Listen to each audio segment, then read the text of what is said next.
Hello there, fellow listeners. Before we dive into tonight's story, tell me, how's your day going? Are you kicking back after a long shift? Maybe you're just starting your morning on the other side of the world. What time is it for you? Right now? And where are you listening from, some noisy city street or a quiet town tucked away in the hills? Wherever you are, whatever you're doing, just know you're part of something special here.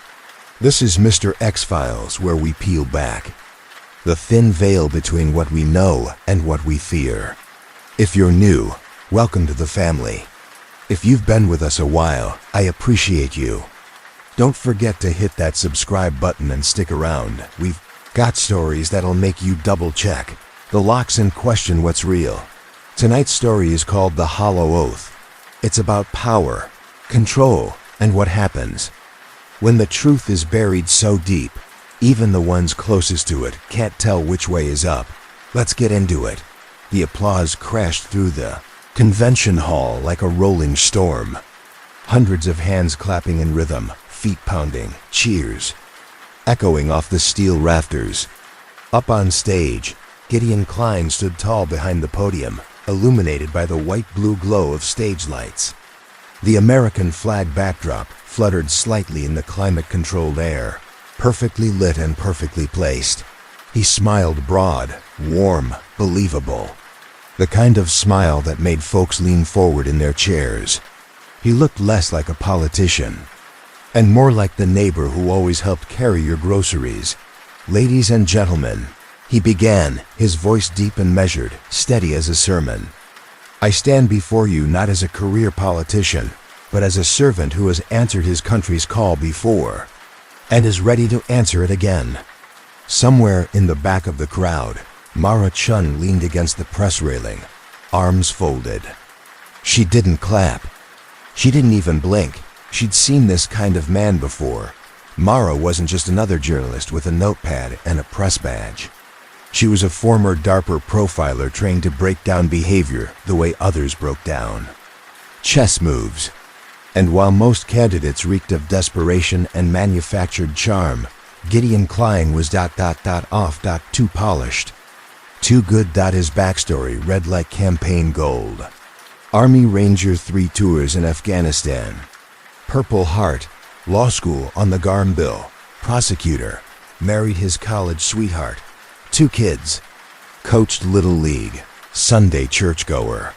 Family first kind of guy. To anyone else, he was a dream candidate. To Mara, he was a puzzle that didn't quite fit together. She narrowed her eyes. The corrupt establishment in Washington thinks they can buy your vote with promises they never plan to keep. Gideon went on, his tone rising in intensity. But I believe in the American people. I believe in the strength that comes from unity, standing shoulder to shoulder against those who divide us. The crowd roared, some even chanting his name, but Mara wasn't listening to the words. She was watching his face. Right as he said unity, something flickered so fast most would miss it. His left eye twitched, barely. His pupils widened just a little. His jaw tensed, then relaxed again. She'd seen that before in patients with trauma, in soldiers subjected to deep hypnosis, in Black Ops experiments no one wanted to admit ever happened. She quickly tapped a note into her phone. 7:23 p.m. Possible trigger response to unity. After the speech ended, a wave of reporters surged forward, mics in hand, cameras flashing. Gideon descended the stage like a man on a mission, firm handshake, steady eye contact, every answer delivered with confidence and charm. Mara edged closer, flashing her press credentials from the Washington Review, the investigative magazine. She'd been freelancing since leaving government work. She wanted to see him up close, watch how he handled pressure, see if that micro-expression showed itself again. Senator Klein.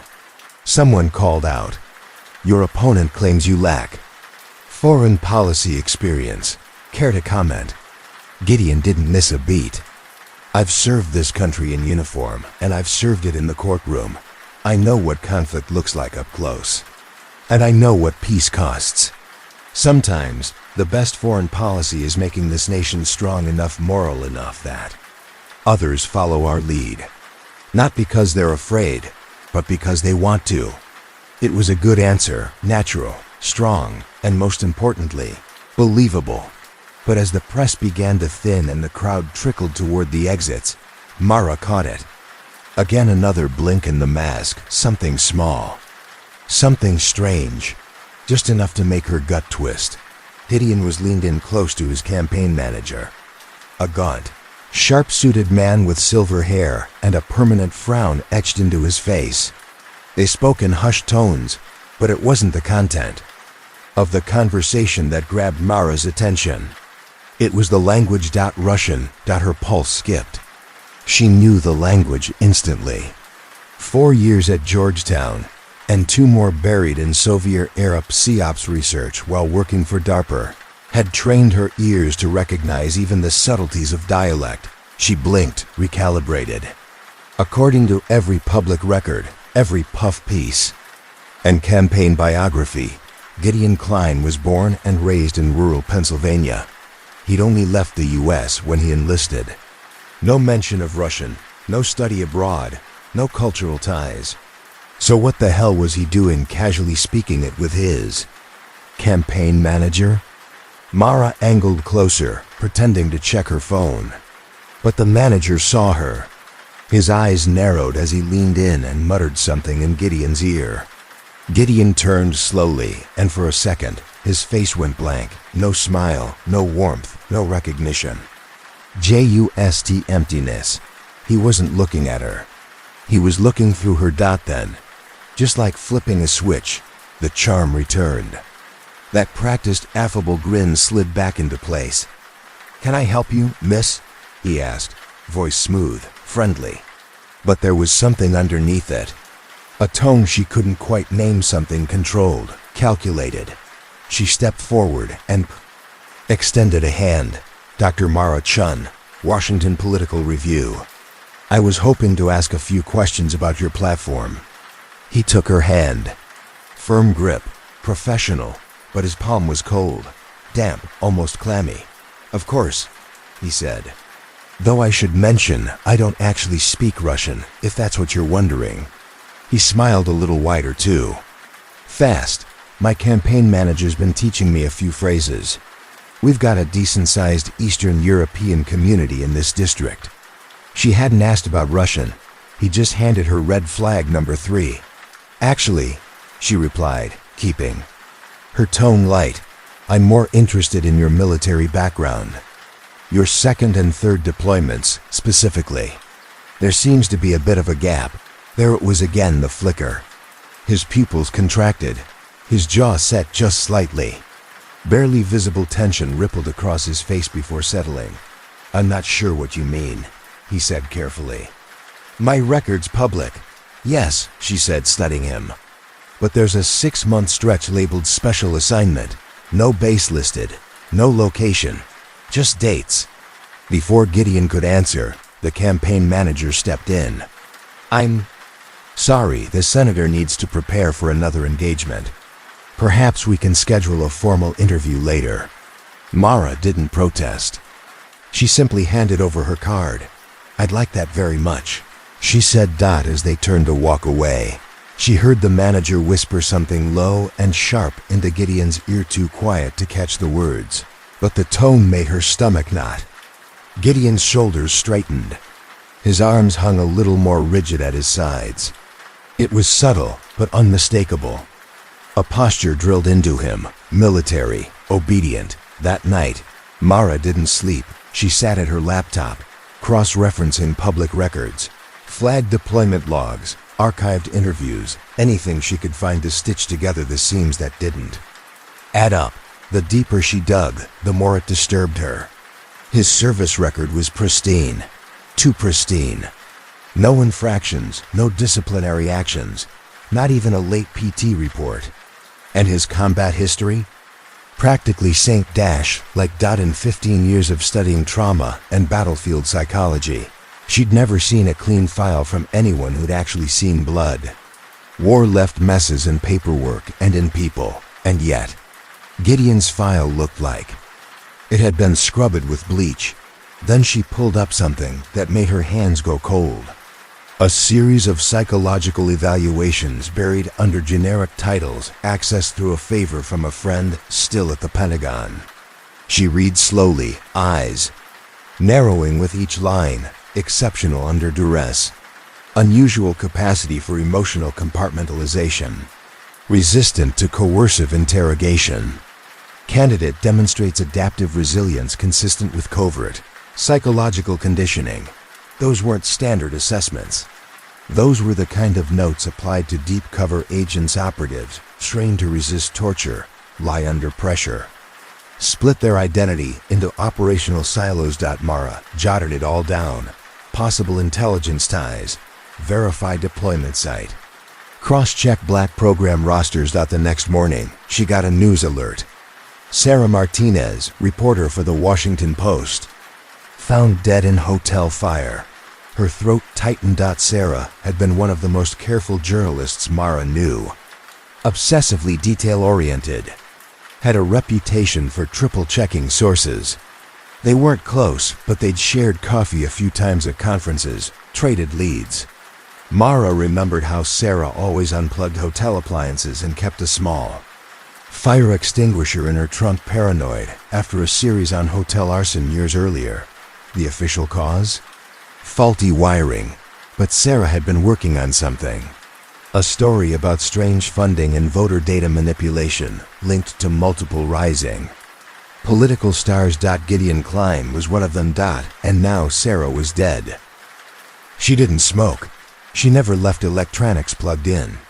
And she always asked for rooms on the lower floors. That's what made it all so strange. According to the report on the local news, Sarah Martinez was found dead on the 7th floor of the downtown Marriott. Fire investigators blamed faulty wiring, but Mara wasn't buying it. Sarah's laptop was missing. So were her notes, her recorder, and her files. But the fire, if it really was a fire, hadn't spread. It had been neatly contained to just her room, like it knew where to stop. Standing outside in the biting October wind, Mara felt a chill that went deeper than the weather.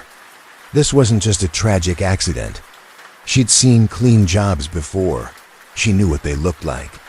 No sign of forced entry, minimal damage, and only the sensitive materials gone. This was surgical. Someone had silenced Sarah, but why? She spent the next day holed up in her apartment, making calls, pulling favors, and combing through what little she had of Sarah's last story. The deeper she dug, the colder her hands got. Sarah had been investigating a very specific trend: political candidates, all former military, each with suspicious holes in their service records, all coming out of nowhere and winning big. And this wasn't a one-off. It went back 5 years. The latest name on the list, Gideon Klein, rising star. Clean cut. No dirt, no past. Too perfect. That evening, Mara followed a lead she found buried in Sarah's handwritten notes, a name and address in Arlington. Dr. Isaac Varelli. The house was modest, older, tucked between 2 larger renovations.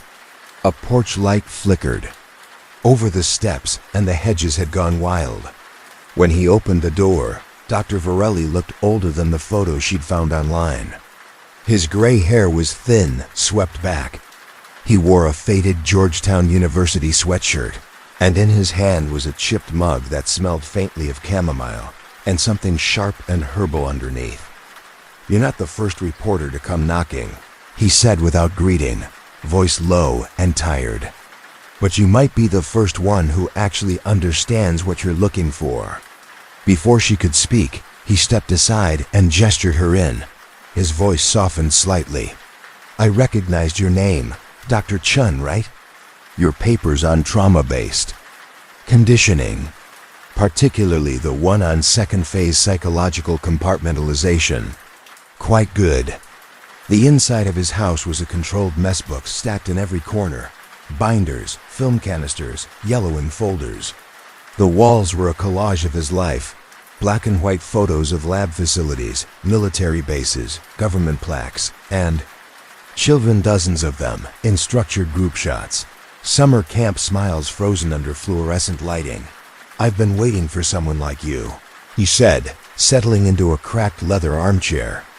Sarah Martinez was close, bright girl.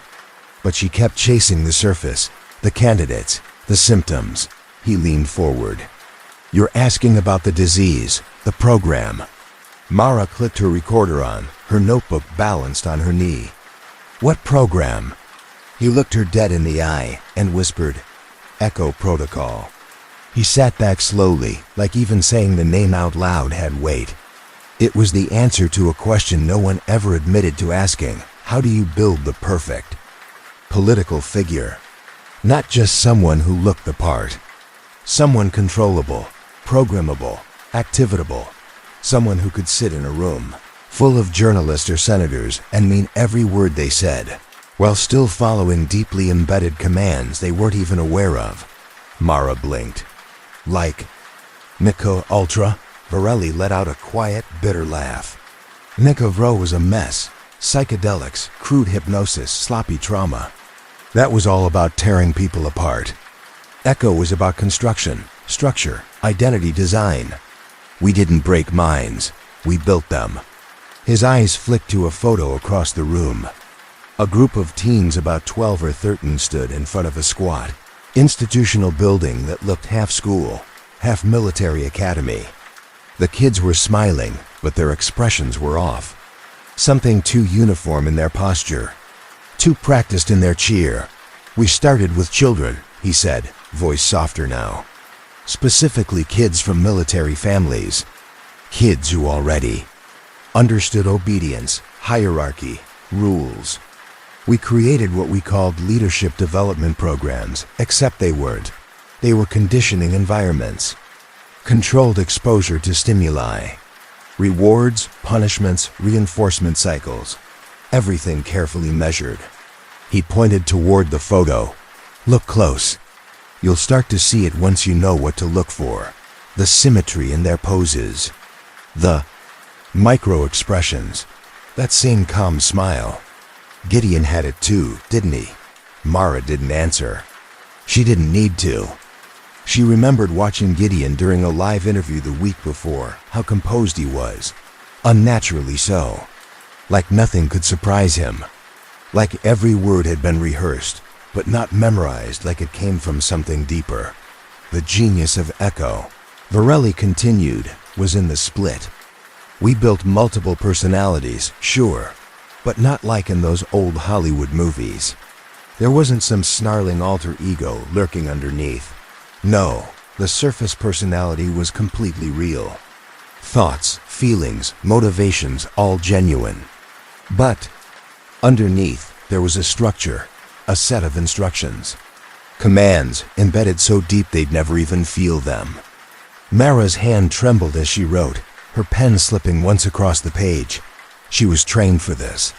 She'd studied covert influence operations. She'd researched sponsored psychological conditioning. But this felt like stepping into a room where the air didn't move. But underneath, Dr. Varelli said quietly, "We installed what we called command protocols. Deep structure programming, designed to sit dormant until activated by very specific triggers." Mara looked up from her notes. What kind of triggers? He shifted in his chair. Mostly phrases. Odd combinations of words, deliberately unnatural. Things you'd never hear in regular conversation. But easy enough to plant in speeches, phone calls, even campaign slogans, if you know what to listen for. Once the trigger phrase is heard, the subject shifts into their programmed state, carries out whatever instructions were buried in that layer, and then returns to normal. No memory, no awareness. Like it never happened. Mara swallowed hard. Her thoughts jumped back to the rally, to Gideon's eerie pause when someone in the crowd shouted, "Unity through strength." The way his eyes changed. "For just a second, is there a way to tell?" she asked. "If someone's been through the program," Varelli nodded slowly. "There are signs, micro-expressions when the trigger is spoken. A flash of confusion, slight pupil dilation. Sometimes, a brief shift in body language. The programmed state can access skills or information the surface personality has no idea they even know. Like speaking another language? Exactly, Russian for instance. Or advanced combat training, even secure data access. You've seen it, haven't you? Mara hesitated. Gideon Klein. I heard him speaking Russian to his campaign manager. But his official bio says he's never studied the language, never traveled outside the US. Varelli's expression tightened. Yes, Senator Klein, I remember him. He was part of the final Echo cohort. We called it Project Duskhand. 12 children, all from loyal military families. Each one carefully screened, handpicked based on psychological profiles, family compliance, and cognitive potential. What happened to the others? She asked. They were placed quietly, some into the military, some into law enforcement, a few into corporate or tech sectors. They were given everything they needed: mentors, credentials, opportunities, carefully guided into positions of increasing power. And now? Mara pressed. Now they're being activated, he said simply. The program was designed with a 25-year maturation window, long enough for the subjects to rise into influence, short enough that the original handlers would still be alive to pull the strings. Mara's stomach turned. How many are we talking about? The full program involved over 200 subjects between 1987 and 2003, Varelli said. But the current activation sequence is focused on about 30, the ones best positioned for national political roles. Why now? He was quiet for a long time. His tea had gone cold. He didn't touch it, because the architects of Echo Protocol are dying, he said finally. They're running out of time. And the political climate is perfect. People are desperate. They want easy answers, strong leadership. They'll vote for anyone who speaks with certainty. What's their goal? Mara whispered. What's the endgame? Control, he said without hesitation. Total control of the democratic system. Imagine a country where every senator, every cabinet member, every judge has a handler. Where elections are just for show. Where it doesn't matter who wins because both choices are already programmed. Mara's mind was spiraling. She gripped her pen hard, grounding herself. Do you have proof? Documents? Anything I can publish? I kept some insurance, Varelli said, standing slowly. Most official records were wiped when the program was supposedly terminated in 2003. That was theater. They just changed the name and buried it deeper. He crossed the room, opened a steel filing cabinet in the corner, and retrieved a manila folder sealed with an old rubber band. But I can give you something better than files, he said, handing her the folder. I can give you the triggers. Mara opened it. Inside were pages of neatly typed code phrases, subject numbers, and activation protocols. Each one organized like an instruction manual. Subject 47, he said, pointing to a column. That's your Senator Klein. His primary trigger phrase is sovereign eclipse. She stared at the words. And what happens when he hears it? He activates, Varelli said grimly. He'll enter the command state and await further instruction. What kind of instruction? That depends on who gives it. The system was built to be flexible. Once triggered, the subject becomes extremely compliant, responsive to any recognized authority figure who uses the secondary protocols. Mara frowned. And if someone uses the trigger phrase but doesn't know the rest of the protocol? Varelli looked at her gravely. Then the subject suffers a fail-safe response, severe psychological distress, sometimes seizures, temporary paralysis. In extreme cases, a complete mental breakdown. The safeguards were designed to prevent unauthorized access. Mara's hands were trembling as she closed the folder. Why are you giving this to me? Why now? He looked tired, his voice barely above a whisper. Because I helped build this monster, he said. And now I'm the last one left who remembers how to kill it. Some died from what looked like natural causes.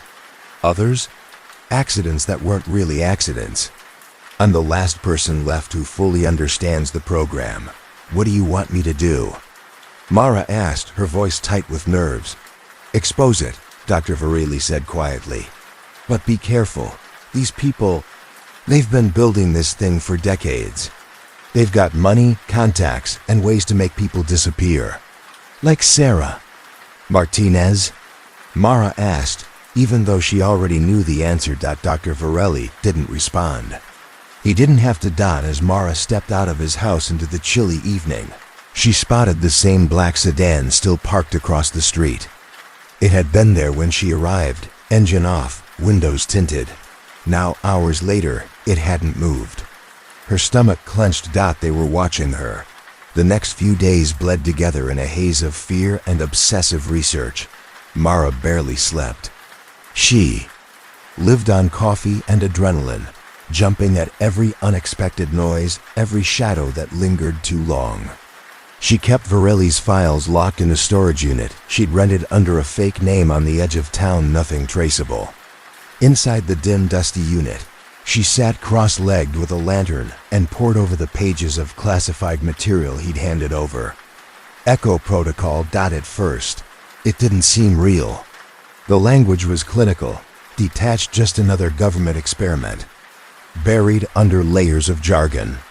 But as she read deeper, connecting the dots, the full scope of it began to sink in. It wasn't just about planting controllable candidates. It was about creating an invisible government, one that could function seamlessly inside the democratic system, completely hidden and completely untouchable. These weren't puppets. They were sleeper agents, perfectly polished, charismatic. Leaders with real ambitions and genuine personalities, all carefully molded since childhood. The leadership camps had been the entry point. Parents thought they were sending their kids to elite summer programs, college prep, public service training, that kind of thing. But the truth was horrifying. These children were being psychologically dismantled and rebuilt. Not with beatings or drugs. Echo protocol was far more elegant and much more disturbing. It used trauma, but not the kind that left bruises. The kids were exposed to carefully constructed emotional trauma, war footage, scenes of loss, simulated disasters, anything to crack open their sense of self. Then the comfort followed. Warm, authoritative figures would reassure them, call them special, chosen, destined for greatness. The message was always the same: you are here for a purpose. Your country needs you. Time. That stress fractured their personalities. During those breaks, those moments of dissociation, secondary identities were embedded through hypnosis and suggestion. These weren't just false fronts. They were real, functioning personalities tucked beneath the surface, waiting for a trigger. And the surface selves?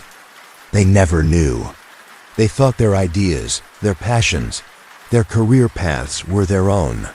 But every major belief, every deep-seated conviction had been planted. It was control, perfected. Mara found psychological dossiers on all 12 members. Of the Duskin cohort, that name had come up several times. Gideon Kling was just the tip of the iceberg. Future judges, military officers, prosecutors, corporate executives, all trained, all positioned with care. Each had been given the tools to succeed: scholarships, mentors, endorsements. And each one could be activated by a simple phrase embedded. Years ago, dormant, waiting. She sat in the storage unit, numb, staring at the page. The temperature had dropped, but she hadn't noticed. Her hands were ice cold, her coffee long gone. She didn't realize how much time had passed until her phone buzzed with a breaking news alert. It was a short article, tucked deep in the political section of the Washington Post. Senator Kling proposes emergency powers bill. 3 paragraphs. That was all. But it made her skin crawl. The bill proposed sweeping surveillance authority for the executive branch, along with temporary suspension of certain constitutional rights during national emergencies. It was vague, rushed, and already fast-tracked. For a vote, her hands trembled as she picked up her phone. She dialed Dr. V.R. Eli. Voicemail. She called again. Straight to voicemail. Panic started to set in. Trying to stay calm, Mara got in her car and drove straight to Dr. Varelli's house in Arlington. It was a quiet neighborhood, the kind with tree-lined streets and neat lawns. But the moment she pulled up, her chest tightened. The house looked wrong. She walked up the driveway, heart pounding. Through the front window, she could see bare walls, no furniture, no books, no photos. The rugs were gone, and where carpeting used to be, there were gleaming new hardwood floors. The place didn't just look unoccupied, it looked wiped clean, like it had never been lived in. She knocked. On the door next door, an elderly woman answered, wearing a thick cardigan and a puzzled look. "Hi, I'm looking for Dr. Varelli, the man who lives next door." The woman tilted her head. "I'm sorry, dear, but you must be mistaken. That house has been empty for months. The owners are doing renovations before they move in." Mara's pulse quickened. No, I was just here 3 days ago. I spoke with him, inside the house." The woman's expression shifted. Concern replaced confusion.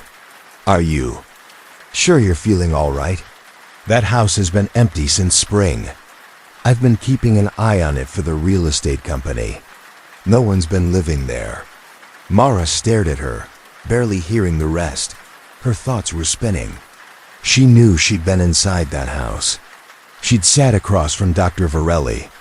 She'd taken the files herself. She had the files. Her stomach knotted as she drove to the storage unit. It was in a drab industrial park, hidden behind a row of shipping warehouses. She unlocked the door with trembling hands. The unit was empty. Not messy, not ransacked, empty. The air smelled faintly of disinfectant.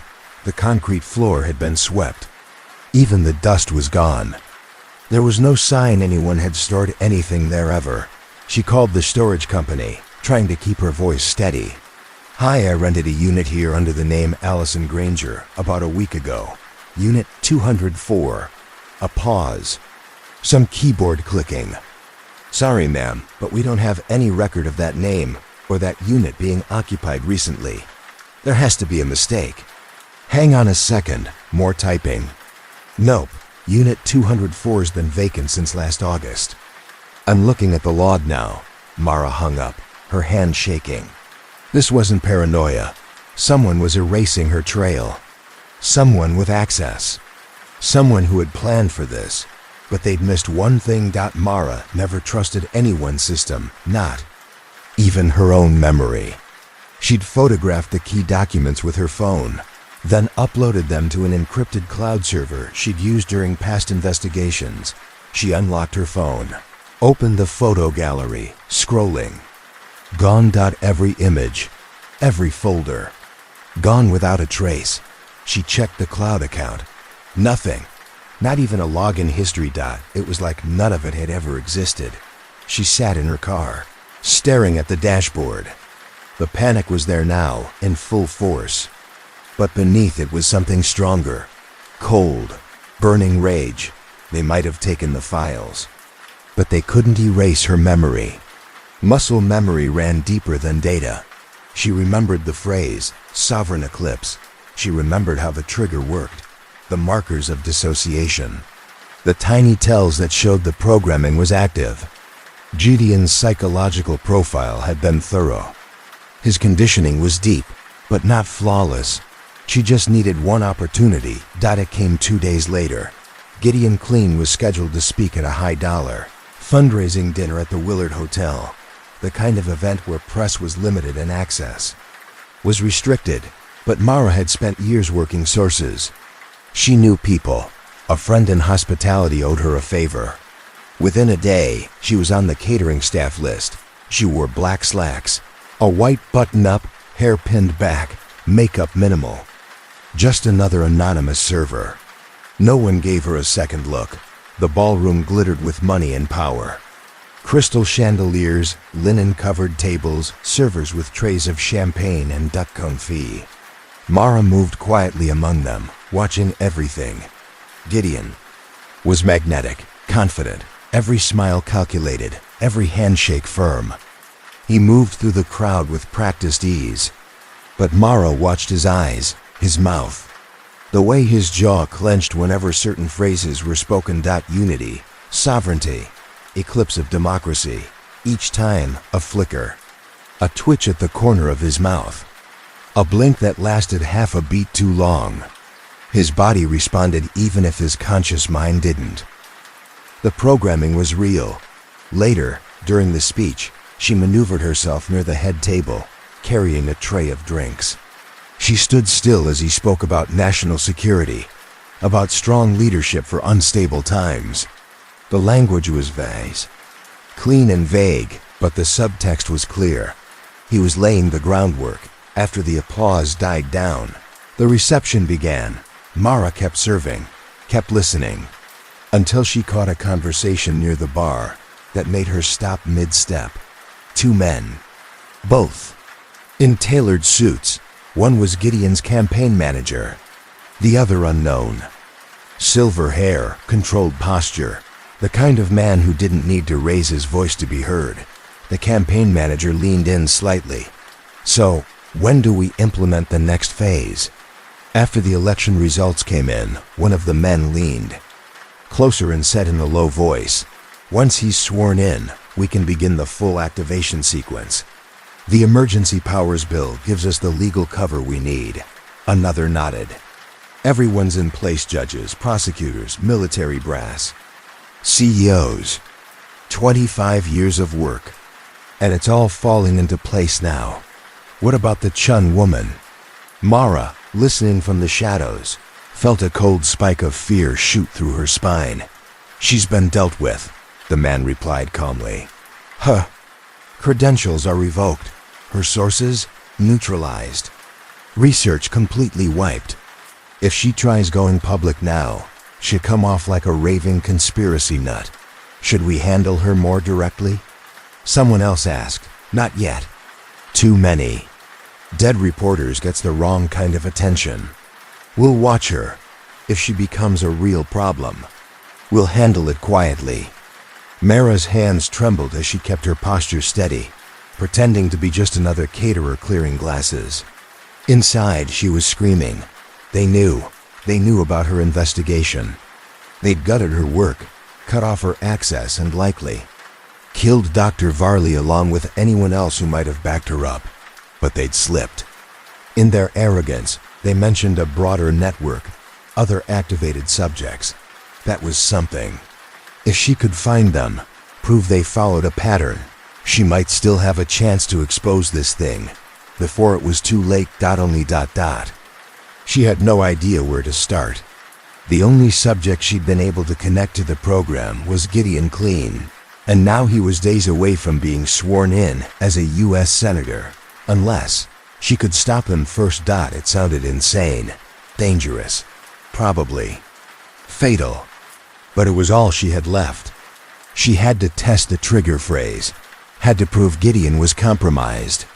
If she could get him to switch personalities in public, on record, maybe people would start asking questions. Maybe someone with more power would listen. She waited, pacing herself through the reception as it thinned out, watching from a distance as guests left and security relaxed.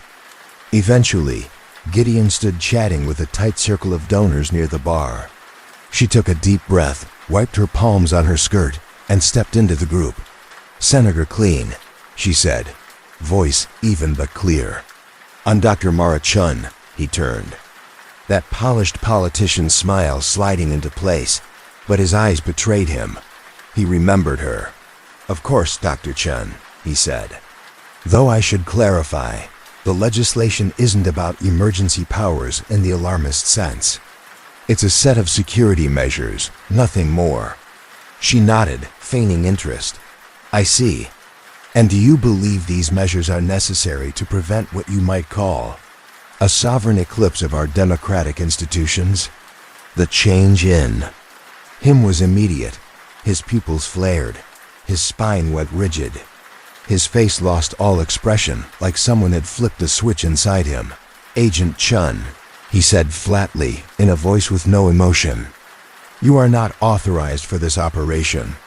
Please identify your commanding officer." The donors around them exchanged baffled looks. One of them even chuckled nervously, thinking it was some kind of joke. "I don't have a commanding officer." Mara said softly, "I'm just trying to understand what's been done to you." "Unauthorized interrogation detected," Gideon replied. His voice had dropped into something almost mechanical. "Implementing security protocols." He began to tremble. His hands twitched, shoulders jerking like he was trying to resist something inside himself. Sweat gathered along his brow. His breathing sped up shallow, fast. "Security breach," he whispered, barely audible now. "Unauthorized access to classified protocols. Initiating emergency shutdown." Then he collapsed. Panic swept through the room. Someone screamed. Another person shouted for a doctor. A third fumbled for their phone, calling 911. Gideon lay on the floor, body rigid, spasming slightly like he was in the grip of a seizure. When the paramedics finally arrived, he was conscious again, but confused, glassy-eyed, asking what had happened. He didn't remember any of it. Mara tried to slip away while everyone was distracted, but a security guard caught her just as she reached the exit. They detained her for hours. She was interrogated by campaign, staff and police officers, all treating her like she'd completely lost it. Her questions were waved off, her accusations ignored. One officer even asked if she'd been drinking. By the time they finally let her go, her professional life had already imploded. The Washington Investigative, the magazine that had backed her research, terminated her contract that night. No explanation, just an email. Her badge was deactivated. Her credentials revoked. No one would return her calls. She was alone. And the machine had just started to move. Her academic credentials were pulled without warning. One day she was a respected researcher. The next, her name had vanished from university systems. Her institutional email deactivated. Her security clearance suspended pending a psychological review she never agreed to. Officially, no one said she was a threat, but the message was clear. They wanted her discredited, sidelined, erased. But Mara knew what she'd seen. Gideon. Klein had responded to a trigger phrase like a machine. It wasn't just a theory anymore, he was a programmed asset. And he wasn't the only one. She'd overheard them talk about others, a full network embedded deep in the machinery of power. Judges, generals, CEOs, all connected to something called Echo Protocol. The question wasn't whether it was real. It was what she was going to do about it. The incident at the Willard Hotel should have buried her. Her reputation was in shambles. Every trace of her work had been scrubbed. Her contacts ghosted her. Colleagues wouldn't return her emails. She couldn't even walk onto a university campus without getting escorted off by security. A saner person would have backed off, found some obscure consulting job, and rebuilt a life in peace. But Mara had never been particularly good at letting things go, especially not now. Not after what she knew. With no access to legitimate media outlets, she pivoted. She built a blog, launched anonymous accounts on fringe platforms, and began piecing together everything she remembered about Echo. Protocol, dates, names, patterns. She wrote cautiously at first, assuming everything she posted was being watched. She avoided direct accusations, but the dots she connected painted a picture dark enough to be unmistakable. Most people dismissed her as another internet cranksome burnout with a wild imagination and a vendetta. Conspiracy forums mocked her. Mainstream commentators ignored her entirely, but not everyone. Quietly, people started reaching out. A former CI analyst who'd been pushed out after raising questions about unexplained anomalies in political behavior. A reporter who'd noticed a trend of candidates adopting eerily similar language right after closed-door briefings. a grad student in behavioral neuroscience who'd read Mara's early posts and said they lined up with her own unpublished research. And then there was Dr. Rebecca Torres. They met in the back booth of a shuttered diner on the edge of town, surrounded by the hum of broken fluorescent lights and stale coffee smell. Torres had a calm, deliberate way of speaking, like every word had been carefully weighed before leaving her lips. "I've been studying trauma-based conditioning for over 30 years, she said, folding her hands. "Most people assume the science is speculative, something you read about in Cold War files, but it's not. Creating dissociative states in children, splitting identities as a way to compartmentalize behavior, it's not only possible, it's been done." "To this scale?" Mara asked. "That's the part I can't answer. If what you're saying is true, then someone's refined the technique and deployed it at a level I've never seen. What would it take to prove it?" Torres didn't hesitate. "Access to a subject. A full evaluation. If I could run tests, ask questions in the right setting, I could identify structural dissociation markers of deep psychological conditioning. But it has to be voluntary, no pressure, no surprises. What if the subject had already broken through part of the programming?" "That might be better," Torres said thoughtfully. "If the programming is unstable or fractured, we might be able to reach both the front personality and the hidden construct. But again, it would have to be controlled, gently handled. Forcing a memory to the surface, especially if it's traumatic, can destroy someone. We're talking complete psychological collapse." Mara nodded, her mind flashing back to the reception. Gideon's eyes, the blank expression, the voice that wasn't his. Then the seizure, the collapse. It hadn't gone the way they planned. Something in his programming had malfunctioned. What if he didn't know what he was? What if he was trying to figure it out? She started scanning for any reports that might confirm her theory. Washington had dozens of private psychiatric facilities. She checked public records, court filings, even social media whispers. Most leads were dead ends, routine cases. Celebrities under assumed names. Political aides burned out by campaign season. But then she found it. A facility in Maryland, private, high security, staffed by ex-military psychologists. They'd recently admitted a man under a false name, claiming to be a political consultant suffering from severe dissociative episodes and memory lapses. The physical description matched Gideon almost exactly. There was no way to confirm it. Without getting inside, and official channels were out of the question. But Mara wasn't without resources. She still had favors owed. Quiet contacts from her days consulting on intelligence briefings. Some of them were scared, sure. But not all of them had forgotten what she'd done for them. She reached out and waited. The facility didn't look like much from the outside. Just a clean, modern building tucked into the hills outside Charlottesville, Virginia. No signs, no fanfare, and definitely no press. It wasn't built to draw attention. It catered to a very specific clientele. Wealthy individuals who needed psychiatric care but couldn't risk public exposure. Senators, CEOs, tech billionaires, the kind of people who couldn't be seen pacing the halls of a public hospital. Security was tight, but subtle. Cameras on every corner, motion sensors along the fence line, and 2 armed guards at the front, more for keeping people out than for locking patients in. Dr. Elena Torres had worked her way into the facility as a consulting psychiatrist. It wasn't difficult. Her credentials were impeccable: Harvard Medical, Johns Hopkins residency, a few government consulting gigs. She was the kind of expert they trusted with their more complicated patients, and that's exactly what they'd brought her in for. A man registered under the name John Gardner, but Mara, who'd been working with Torres behind the scenes, knew better the second she saw the photos. Elena had secretly sent her. It was Gideon Clean, the same Gideon who'd been at the center of the hotel incident just weeks earlier. Only now, He looked 10 years older. Hollowed out. Eyes dull, jaw slack.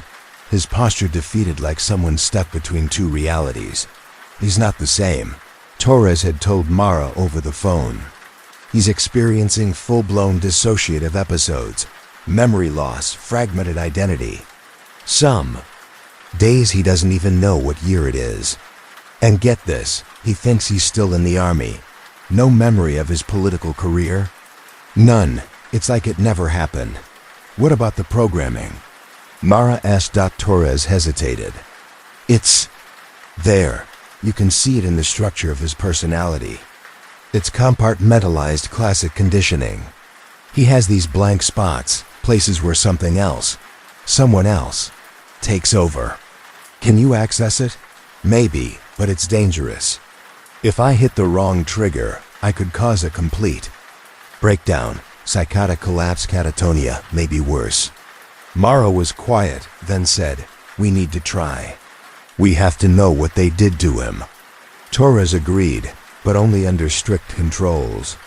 She believed there was a way to pull fragments of Gideon's suppressed memories without fully activating the alternate identity. Through guided hypnosis and memory retrieval, she could maybe reach the core without breaking him open. They set up the session in one of the secure observation rooms. Cameras were hidden behind smoked glass. Microphones were embedded in the walls. Mara watched from the other side of the mirror, every nerve on edge.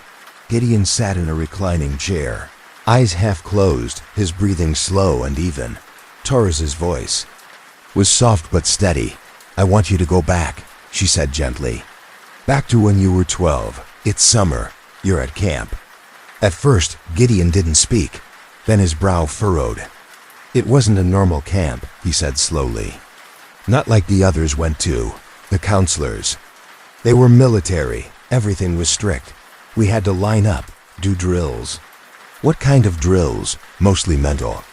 They showed us pictures, some normal, some awful, dead animals, people, hurt, fires.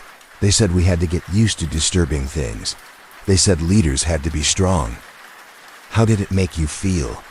"Scared," he whispered, "but they'd tell us we were brave, that we were chosen, that we had a sacred duty to protect the country." He paused again. His face changed, more childlike, fragile. "They gave us words, special words. Said we wouldn't remember them, but we'd know what to do if we ever heard them again." "What were the words?" I don't remember. We weren't supposed to remember, not consciously." Torres gave a quick glance at the mirror. Mara was leaning forward, her fists clenched. "Think about the word overin," Torres said carefully. "Does that mean anything to you?" Gideon flinched. His jaw twitched. That's one of them. I'm not supposed to say it. It's okay. You're safe here," Torres assured him. "What about the word eclipse?" "Eclipse," he repeated, his voice flattening. "Sovereign eclipse." He blinked slowly. "That's the phrase. That's what makes me different." "In what way?" "I become someone else. He knows things I don't. He can do things I can't. He doesn't hesitate. He follows orders." "Whose orders?" There was a long pause. "The handlers, the ones who built us. They said we were tools, patriots, that we'd protect democracy by controlling it." Torres turned to the mirror. Her eyes met Mara's. This was a confirmation. A programmed asset, speaking his conditioning out loud, on tape. But before she could speak again, Gideon's eyes snapped open. He stared at her. "Who are you?" he asked flatly, voice completely unfamiliar. He snapped upright, eyes clear now, voice sharp. "You're not my doctor." Torres kept her tone calm. "My name is Dr. Elena Torres. I'm here to help you." "Help me?" Gideon gave a dry, bitter laugh. "Lady, I'm way past that. Do you even know what I am, what I've done?" He leaned forward, his hands trembling slightly as they ran through his hair, tugging at it. "I'm not a man, I'm a puppet. A meat puppet with wires no one can see. Programmed to follow orders from people I've never even met.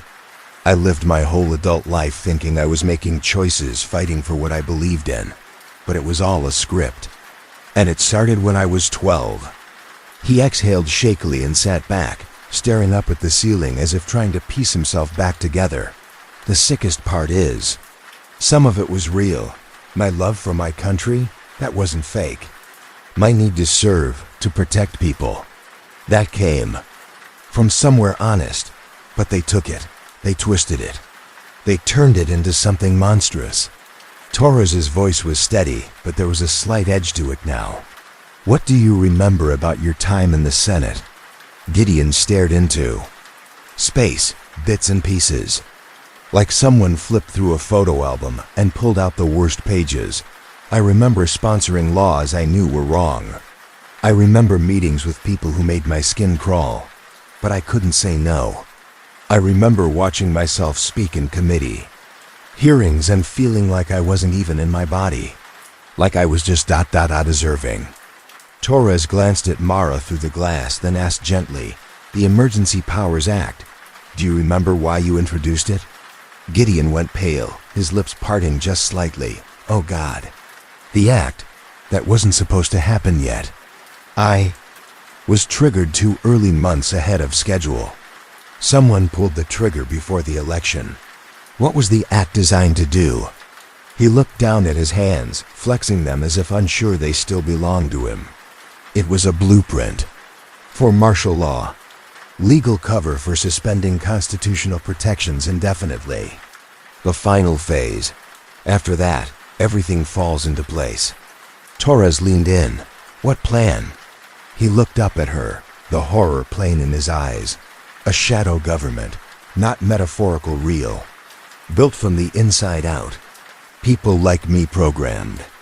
Assets planted in every level of power. Military, judicial, corporate, legislative. All appearing to act independently, but actually executing orders from a centralized command, and no one notices. Because we look like them. How many others are there? She asked quietly. In my group 12, that was Duskin. But there were others. Other programs, some built for combat. Others for diplomacy or economic influence. I don't know the exact number. Dozens. Maybe hundreds. Who's running it?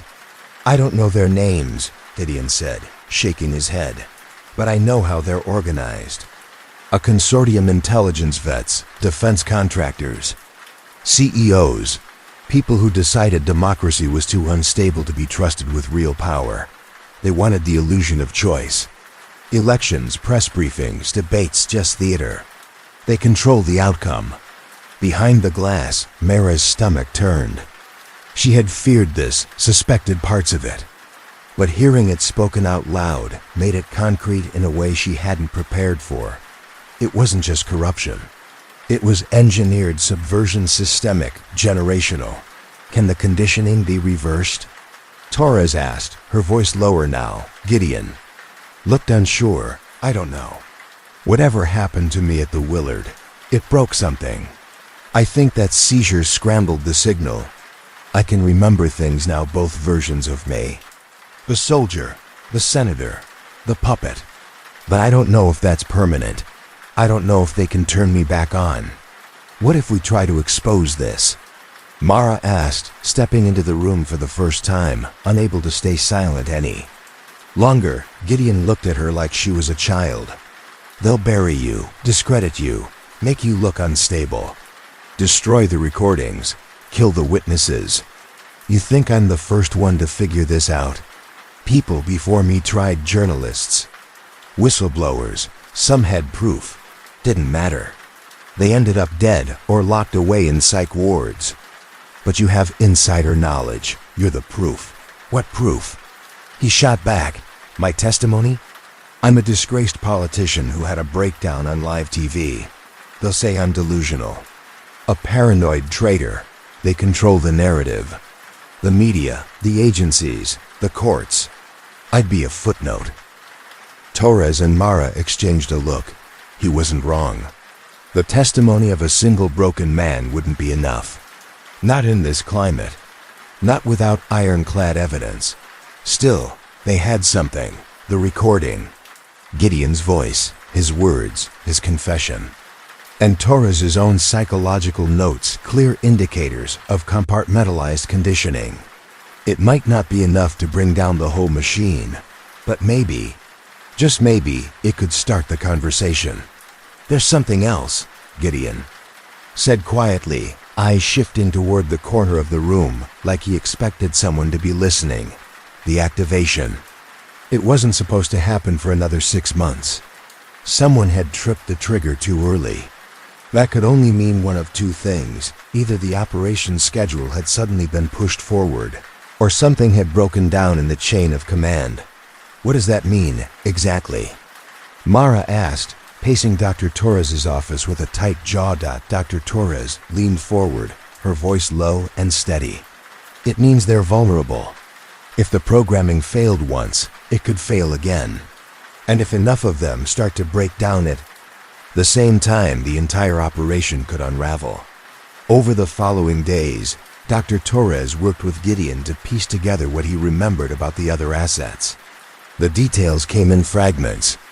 The conditioning had been intentionally designed to compartmentalize the subjects, to keep them in the dark about one another. Still, it was enough to give them a few names. There was Judge Patricia Hawkins, a federal judge fast-tracked through the system despite being young and relatively inexperienced. Then there was General Michael Cortez, who'd climbed the military ranks unusually fast and now oversaw several black-budget defense projects. And Thomas Chun, a media tycoon who'd built a massive communications empire with mysterious funding sources no one could quite trace. They all had similar red flags: missing or scrubbed records, improbable promotions, unexplained access to power and resources that didn't line up with their resumes. Mara started investigating each of them, looking for any opening to test their conditioning. She wasn't trying to trigger them, God, no. That was far too risky. But she was trained to recognize tells, micro-expressions, body language, and momentary lapses that might hint at something deeper beneath the surface. She started with Judge Hawkins. The judge was presiding over a high-profile case involving national security, and Mara managed to attend the hearing. During the public comment period, Mara raised her hand and carefully worked the phrase sovereign eclipse into her statement. The change was slight, but it was there. Judge Hawkins's pupils dilated just a bit, and she paused in the middle of a sentence, her eyes briefly unfocused. It lasted less than a second, and she covered well. Most people wouldn't have noticed. But Mara had. Next was General Cortez. He was much harder to get near, but she managed to attend a Pentagon memorial event where he was greeting dignitaries. Posing as an academic writing a book on military leadership, she shook his hand and said the phrase in a casual, offhand tone. The general faltered mid-step. His eyes glazed for a moment, like someone had just whispered a memory into his head. Then, just as quickly, he straightened, smiled tightly, and excused himself. The most dramatic reaction came from Thomas Chun. Mara met him at a tech media summit in San Francisco, pretending to be a startup founder. When she introduced herself, she subtly dropped the trigger phrase into a compliment about one of his recent business moves. Chun blinked rapidly, then swayed, one hand grabbing a nearby table for support. His assistant rushed over, helping him stand straight as he murmured something about feeling dizzy. They pulled him away from the crowd before anyone could ask questions. That was three separate reactions, all consistent with what Dr. Torres had warned them about. Echo Protocol wasn't just a theory, it was active. These people were in real positions of influence, and they were ticking time bombs. But confirmation wasn't enough. Not for what Mara needed.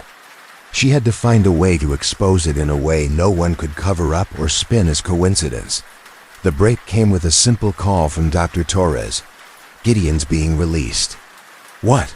Mara stood up from her desk, stunned. Already? Officially. It's a stress-induced dissociative episode. The doctors, at least the ones not working with me, say he's stable and fit to return to public life. When she visited Gideon one last time before his release, his expression was calm, but there was fear behind his eyes. "They're going to try to fix me," he said quietly. "As soon as I'm back in front of cameras, they'll start using the secondary protocols." "What are those?" "It's deeper conditioning. Stuff I can't fight. If they trigger that, I'm gone. Not just memory gaps me, everything I am will be overwritten." "How long do you think you have?" "Days, a week tops. They'll want to move fast before the cracks spread any further." Mara didn't answer right away. Her mind was already racing. Then, finally, she spoke, steady and resolved. "What if we flipped it? Triggered them all of them at once. Forced a system-wide failure." He stared at her. "That could get a lot of people killed. Or it could blow this whole thing wide open. A cascade failure, public, undeniable. They can't hide what everyone sees with their own eyes." "Where?" Gideon asked. "How do we do that without risking total chaos?" "A public event," she said. "One where multiple assets are present. Somewhere we can control the environment, document everything. Somewhere the right phrase, said out loud, could be heard by more than one of them at once." Gideon exhaled slowly, the weight of what she was proposing settling between them. "If we do this, we don't come back from it." "I know," Mara said, "but we can't keep playing defense, not anymore." If several prominent figures all suffered psychological breakdowns at the same moment, there'd be no spinning that as a coincidence. It would hit too hard, too fast, and in front of too many witnesses. Gideon sat across from Mara at the safe-house kitchen table, his brow furrowed in thought. We'd need an event big enough to gather multiple assets in one place. Not just judges and generals, corporate leaders, intelligence heads, the whole inner circle. And we'd need a way to broadcast the trigger phrases without tipping off the surveillance systems. Mara didn't hesitate. "The State of the Union. It's next week. Everyone will be there." He blinked. "How would we get the triggers into the speech?" "The president's words are vetted 6 ways from Sunday." She gave a grim smile. "We don't put them in the speech. We put them in the translation." The idea was reckless, maybe even suicidal, but it was their one real shot at blowing the lid off Echo Protocol before the hidden controllers tightened their grip any further. The plan hinged on one critical vulnerability. The State of the Union was broadcast live, with real-time translation into multiple languages for international audiences, and closed captions for the hearing impaired. Dr. Torres had a contact at the translation service, an old friend who owed her, and didn't ask questions. If they could hide the trigger phrases in the caption feed disguised as translation errors or momentary glitches, there was a chance the programmed assets watching the auxiliary screens would catch their respective phrases without security. Catching on dot, they compiled the list carefully. Sovereign Eclipse, Gideon's personal trigger. Crimson Directive, Judge Patricia Hawkins. Iron Protocol, General Cortez. Media Nexus, Thomas Chun. There were more triggers tied to other operatives. Gideon only partially remembered fragments from conditioning sessions, names he'd never learned. But if they were right, if those people were in the room, their programming would light up like a fault line snapping under pressure. The danger was real. Homeland Security monitored all media streams connected to the address. Their contact would have to slip the triggers in seamlessly, timed with minor typos or background caption errors that wouldn't immediately register as sabotage. Meanwhile, Mara coordinated the second half of the operation, surveillance. She got small cameras placed around the Capitol, hidden in ventilation grates, lighting rigs even tucked into the folds of journalists' equipment bags. She needed unedited footage. If this worked, she had to catch the reaction from multiple angles, fast and undeniable. The night before the address, Gideon was released from the psychiatric facility. His discharge papers listed him as mentally stable, diagnosed with a stress-induced dissociative episode.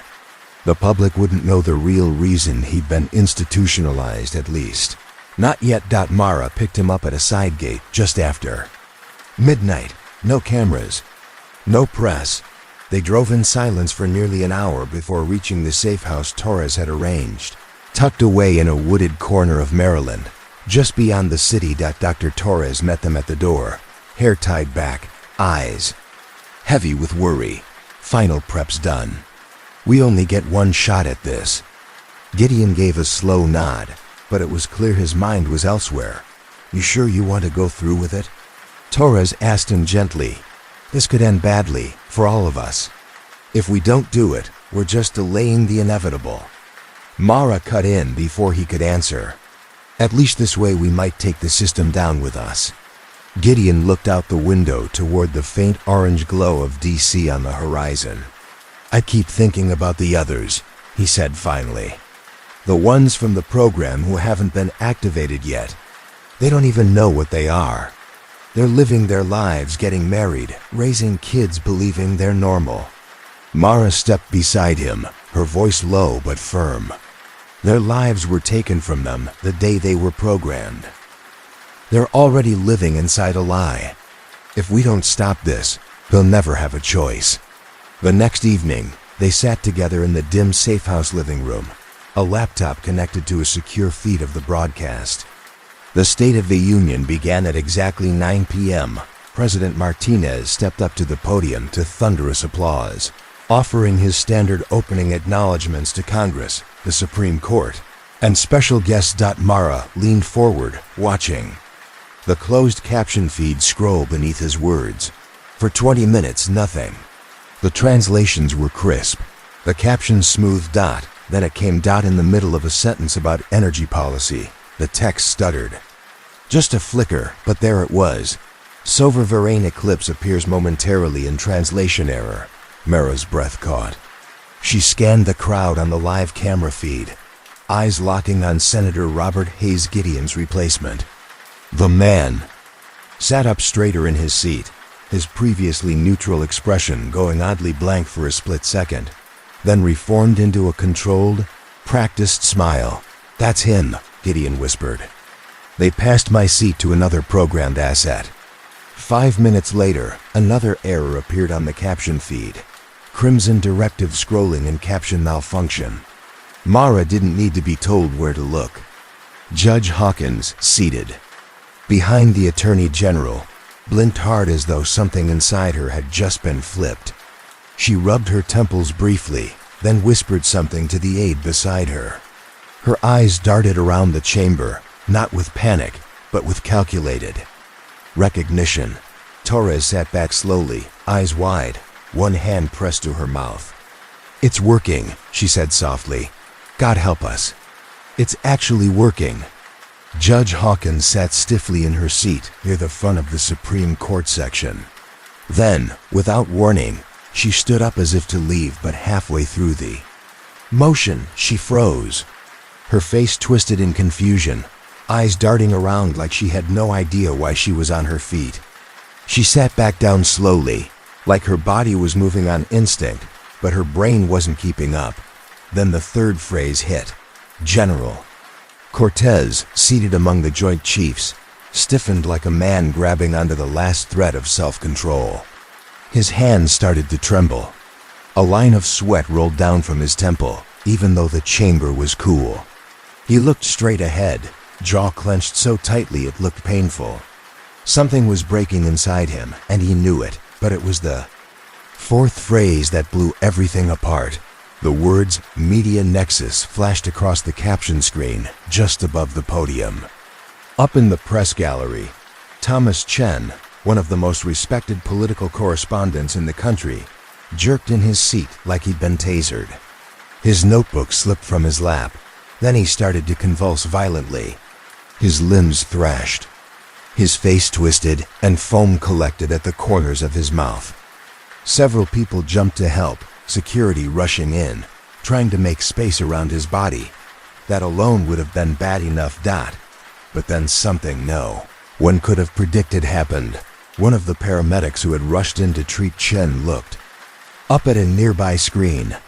Emergency protocol guidelines were being displayed standard procedure during a live broadcast. But this screen showed Emergency Protocol 7 in bold red letters. The moment the paramedic saw it, his entire expression changed. It went flat, dead, like someone had shut off the lights behind his eyes. Without a word, he dropped his medical bag and walked directly toward the podium, shoulders squared, eyes forward like a man on a mission. Secret Service agents reacted immediately, stepping into his path. But the second they touched him, other agents nearby jerked as if hit by a shockwave. Some raised weapons. Others started shouting conflicting orders. A few turned and ran. The entire room tipped into madness. Panic surged like a tidal wave. Senators scrambled from their seats, pushing past aides and reporters to reach the exits. A few fell. Others didn't get up. One congressman tried to climb over a row of chairs and got knocked unconscious by a security guard already caught in. His own programmed response, Judge Hawkins stood again, yelling orders that made no sense, lists of names, numbers, phrases that didn't belong in any courtroom. General Cortez had his phone to his ear, speaking fast in what sounded unmistakably like Russian. The president's detail shoved through the chaos, shielding Martinez as they pulled him off the stage and out of view. But the cameras didn't stop rolling. Millions of people were still watching, stunned and helpless, as their government melted down live on national television. And somewhere in a dark apartment across town, Mara's hidden surveillance setup recorded it all from 3 angles. The cover-up came fast. Within hours, official statements were flooding the networks. A coordinated terrorist attack, they said.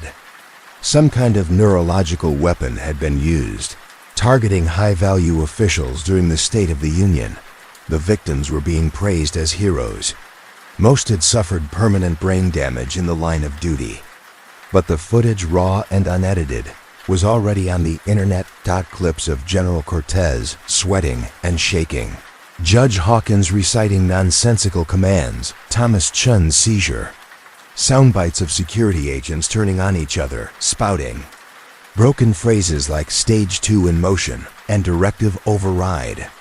The public wasn't buying the story. By the time morning hit, Mara, Gideon, and Dr. Torres were already underground. They knew they had maybe 24 hours before someone found them. They made every second count. They dumped everything. Gideon's full confession rambling, haunted but painfully clear. Dr. Torres's clinical notes, complete with brain scans and behavior patterns. The entire Echo Protocol document archive. And every angle of video from the event. They didn't just leak it. They detonated it. Files hit every major platform at once. Reddit, YouTube, encrypted torrents, email drops to every independent journalist they could think of. Hashtags like hashtag Echo Protocol, hashtag State of Control, and hashtag Broken Chain were trending worldwide within hours. It was chaos again, but this time online. Freelance journalists began digging. Former intelligence officers, quiet until now, came forward with their own horror stories. Similar programs, similar phrases. Names of colleagues who'd vanished after asking too many questions. The pieces fit together too cleanly to be coincidence. But the blowback was vicious. Mara's medical history was leaked. Diagnoses she'd fought to keep private were thrown across front pages, labeling her unstable, paranoid, dangerous. Photos of Gideon being restrained in a hospital bed ran next to. Headlines calling him a troubled ex-operative. Dr. Torres was accused of violating federal ethics laws. Her research framed as mad science. The news split into 2 camps. Some outlets treated it like Watergate. Others said it was QAnon with a bigger budget. People argued over every detail. Was General Cortez's Russian call real or edited? Had Thomas Chun been sick beforehand? Were the videos doctored? But enough people saw through the noise. Enough believed it to force Congress to hold hearings. Those hearings turned out to be just another show. Government witnesses admitted there had been exploratory research decades ago. but swore nothing was ever operational. A few fall guys were named, minor resignations followed, but no one high-ranking took the fall. And no one answered the biggest question. If this was just a test, what was the real mission? They blamed it on a terrorist attack, something new, they said. A neurological weapon, unlike anything the world had seen before. Officially, that was the story. But the truth was harder to clean up. The damage was already done. The hidden system, the one no one was supposed to know about, had been dragged into the light. Echo Protocol, the government's secret web of programmed assets, had been exposed. Its operatives, once scattered throughout the highest levels of power, were quietly removed. Some were sent into early retirement. A few were demoted to dead-end roles where they couldn't influence anything important. Others just disappeared. No one could tie it all together in a courtroom. Not cleanly, not without getting killed for it. But the public had seen enough to know something was deeply wrong. They'd watched senators scream nonsense, military brass speak fluent Russian, and agents turned their guns on each other during a live broadcast. No amount of press conferences could erase that. 6 months later, Mara Chun sat alone in a corner cafe in Prague, tucked away near the vault of a river. She sipped her coffee slowly, the ceramic warm in her hands, eyes scanning headlines on her laptop. State of the Union aftermath, healing or hiding. She snorted at the title. They were still calling it an aftermath, as if the problem had ended there. As if it was over. It wasn't. She hadn't planned to run. She'd fought to stay until it became clear that staying meant prison or worse. Dr. Torres made it out through a research exchange in Montreal. Gideon had vanished completely. One morning he was in the safe house. That night he was gone. No note. No trace. The official investigation closed quickly. Too quickly. They called Echo Protocol a small, short-lived experiment. The Congressional Committee published a heavily redacted report admitting that a few people might have been subject to behavioral influence strategies, but insisted there was no evidence of a larger program. No infiltration. No conspiracy. Mara stared at the screen. The lies still burned, but now they didn't surprise her. She'd seen too much. They hadn't destroyed the machine. They'd just broken off one gear. The people who built Echo Protocol were still out there, wealthy, powerful, untouchable. Probably already testing new methods. Better ones, versions without flaws. Versions that wouldn't fall apart in the spotlight. She closed the laptop, wiped her hands on her jeans, and looked out at the city street. Prague bustled with life, tourists snapping photos, locals rushing. Across cobblestones, a group of teens laughing over music from someone's phone. Somewhere out there were others like Gideon. People who'd been conditioned as kids and never knew it. Some might live their whole lives without being activated. Others might be following orders right now, believing every thought they had was their own. She felt the weight of it in her chest. The loneliness, the fear, but also a strange kind of hope. Her phone buzzed. Unknown encrypted number. The doctor sends her regards. The patient is recovering well. There are others who want to help. Mara stared at the message, her fingers frozen above the screen. Then a slow smile spread across her face, the first real one in months. Gideon was alive. And he wasn't alone. Somehow, the programming was cracking. People were waking up. She stood, slung her bag over one shoulder, and stepped out into the afternoon sunlight. The chill air hit her face, and for the first time in a long time, it didn't sting. There was work to do. Connections to make. People to find. The shadow government had lost control for now. But in Washington, the game was already starting again. A newly elected president had just named his cabinet. The press noted a few oddities, strange resumes, unexplained promotions, gaps in personal histories. A polished way of speaking that sounded almost rehearsed. Some whispered that things didn't add up. Most people didn't care. The economy was tanking. Foreign threats were growing. People were tired of scandals and secrets. They didn't want the truth. They wanted stability, a story they could live with. Leaders who promised to fix everything in simple terms, even if those leaders weren't entirely what they seemed. Outside Langley, deep underground in a facility that didn't officially exist, a new team of engineers and neuroscientists monitored lines of code scrolling across dozens of screens. The project had a new name now, Dawn Chorus. They'd learned from Echo Protocol's failure. No more obvious triggers. No more personality glitches or secret phrases buried in broadcasts. This time, the programming would be seamless, invisible. Not even the subjects themselves would know they were being manipulated. The first phase had already started. Bright, articulate kids from elite schools. Students at selective summer programs. Their teachers, carefully chosen. Their media consumption curated. Their neural patterns tracked. Their opinions, their instincts, their beliefs shaped in ways so subtle they felt like their own. In 20 years, these children would lead. They would win elections, run corporations, shape policy, and they'd believe every decision they made was their own. No switches to flip. No memories to suppress. Just perfect obedience, baked into the bones of their worldview. There would be no glitches this time. No breakdown on camera. No need for cover stories. Just the slow, quiet erosion of freedom disguised as leadership. And the public? They'd never even know they'd lost control. Democracy would remain a symbol, a ritual, a polished stage play with familiar lines and familiar faces. Only a few would remember what it used to mean. But that's a story for another night.